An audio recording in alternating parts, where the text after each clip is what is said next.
Bẫy giá cao và tư duy cân bằng. Then systemizing decision rules is critical, and those rules should be timeless and universal. What I mean is, as I said, I write down the criteria. We write down the criteria for investing. And then we take those criteria and we test them through all periods of time and all countries, timeless and universal.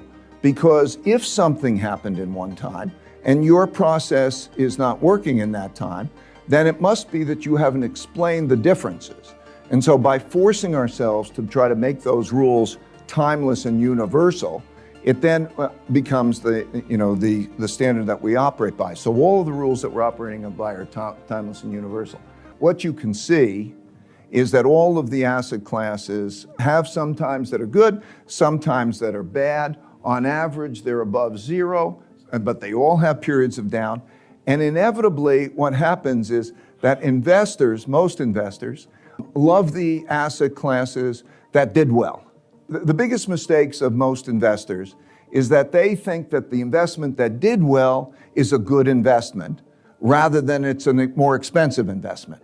Here's equities, recently done well. Here's commodities, done very poorly. But here's equities, right? Done very poorly in that period of time.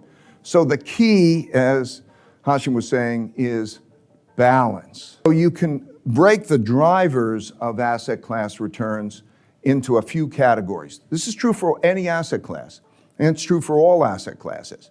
There are two main things that drive it in terms of, that's inflation and growth. Basically, if you tell me that inflation is going to be higher than expected and growth be higher than expected, I would know what to invest in, and most people here would. So those become the two main drivers. They can rise or they decline. And then there are discount rates and risk premiums.